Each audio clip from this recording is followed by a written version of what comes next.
right, welcome to the lecture on fermentation. This is going to be a shorter video. I want to start by talking about cellular respiration, which is kind of a holdover from the last lecture. Cellular respiration is the breakdown of sugar into carbon dioxide and water. And again, this is a reaction that is catabolic. It releases energy. And so energy-rich sugar becomes energy-poor carbon dioxide. The energy that's released ends up going into molecules of ATP, which ultimately then is used to power the work of your cells. Notice though that for this to work, again this is cellular respiration, in order for this to work, you have to have this right here. You have to have oxygen. Cellular respiration does not work if you don't have molecular oxygen. So, in cellular respiration, energy in sugar, glucose, is released and converted to ATP, which is usable by your cells. The term for requiring oxygen is aerobic. And so, cellular respiration is an aerobic process. It requires oxygen.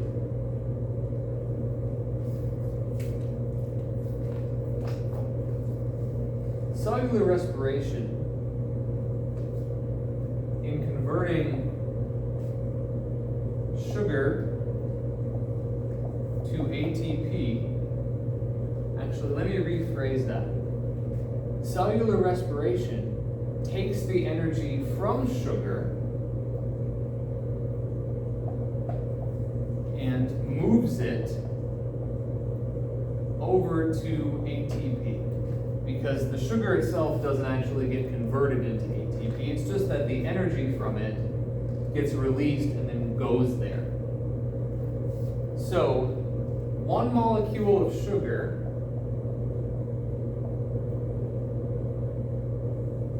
has enough energy when released to produce around 36 molecules of ATP. So if you have one sugar molecule and you release the energy from it, you can produce 36 of these ATP molecules, which then your cells can work with. That's a pretty decent return on the investment. Fermentation.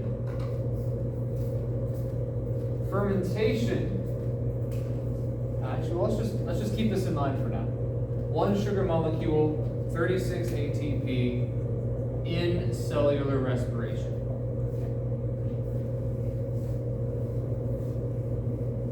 Fermentation gives you the same outcome as cellular respiration in the sense that we're going from food energy to ATP. It's got the same purpose, but it has the benefit of not needing oxygen.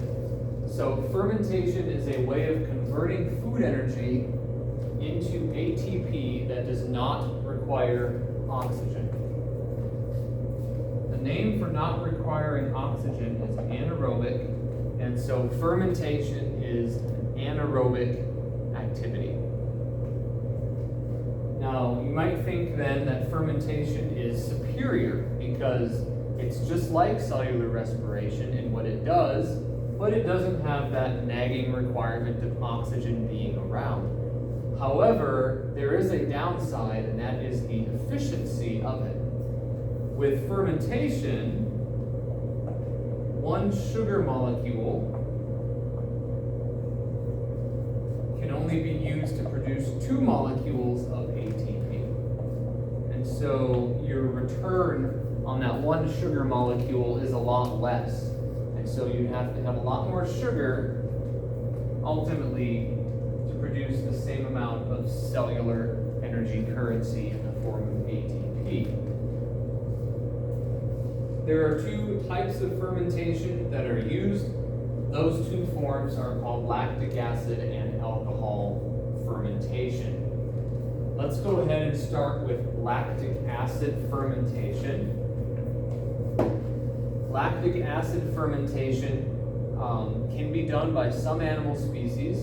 In fact, you are able to do this under certain circumstances. At least your muscle cells are able to do this under certain circumstances. Lactic acid fermentation, just like cellular respiration, is going to start off with a molecule of sugar, and that sugar molecule eventually is going to be converted into two molecules, lactic acid, and of course energy gets released during that process.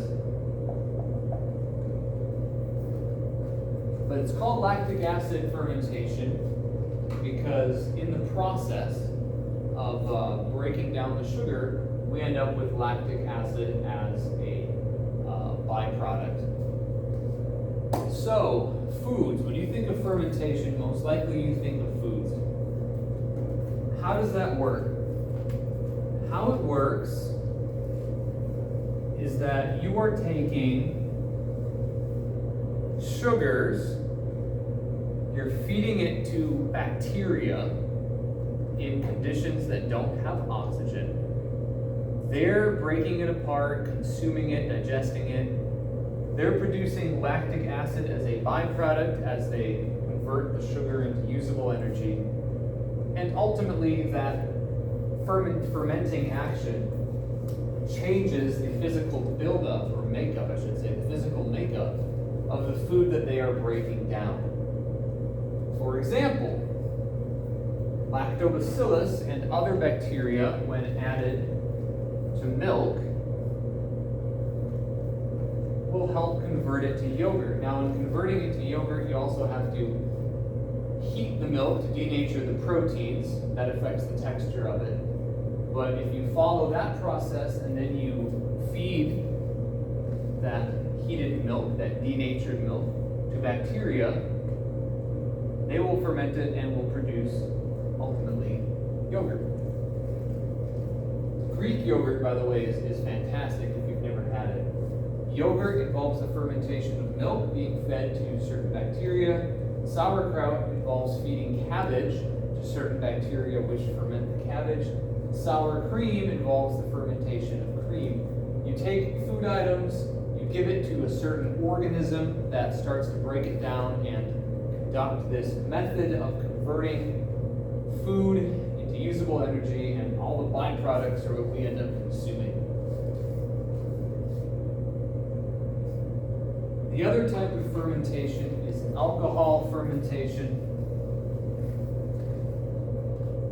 So with alcohol fermentation, the name of the organism that conducts it is a yeast. I believe there may be bacteria that can do this as well, I'm not certain. But with alcohol fermentation, you're starting with a sugar and you're converting it ultimately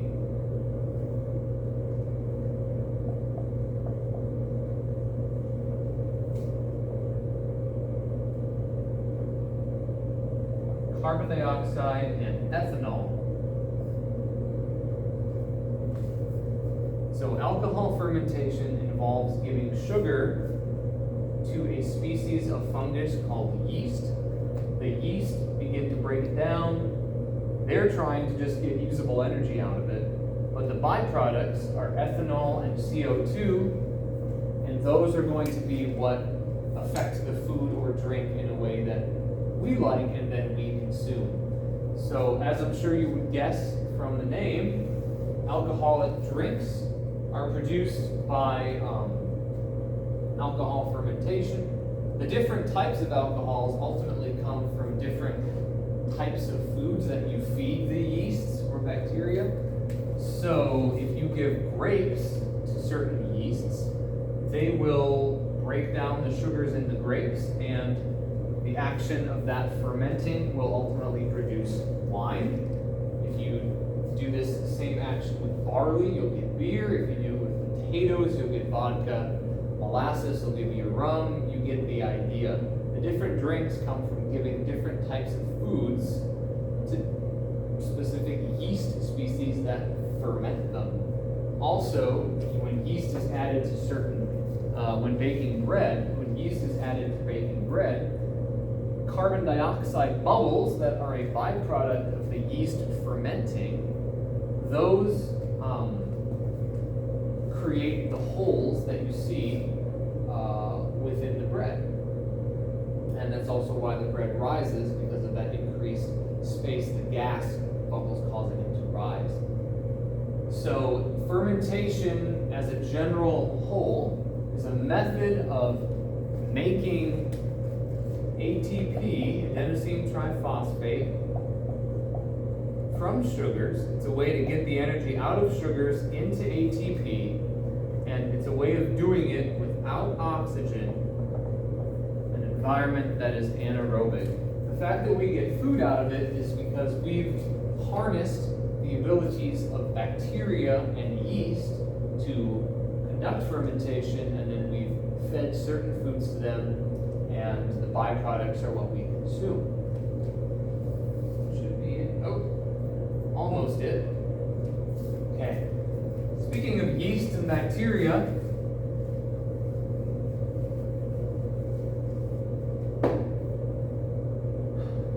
yeasts and bacteria that can conduct fermentation would be anaerobes. So we talked about anaerobic. That's a condition of not having oxygen. Anaerobes are organisms that can survive without oxygen. You are not an anaerobe. The only way that your muscles conduct fermentation is if you're doing intense exercise and you can't get enough oxygen, and so your body can temporarily use fermentation for that, but you can't survive without oxygen.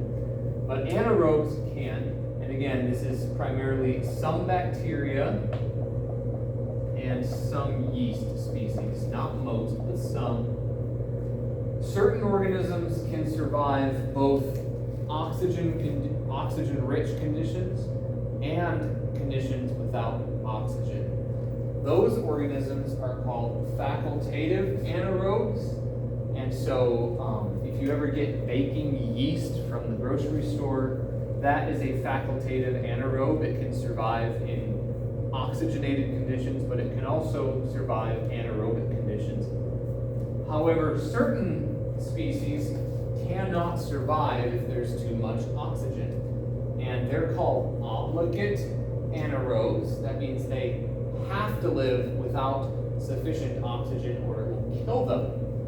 One example of a bacterial species that is an obligate anaerobe is Clostridium tetani, which is the bacterial species that causes tetanus. And so if you have a metal object, for instance, pierce your foot, the environment that can lead to that disease would have to be the environment that the bacteria live in, which would ultimately get in your body, would have to be an anaerobic one. Honestly, I don't know too much about tetanus, but I do know that the bacterium that causes it is an obligate anaerobe. So that is a short summary on fermentation.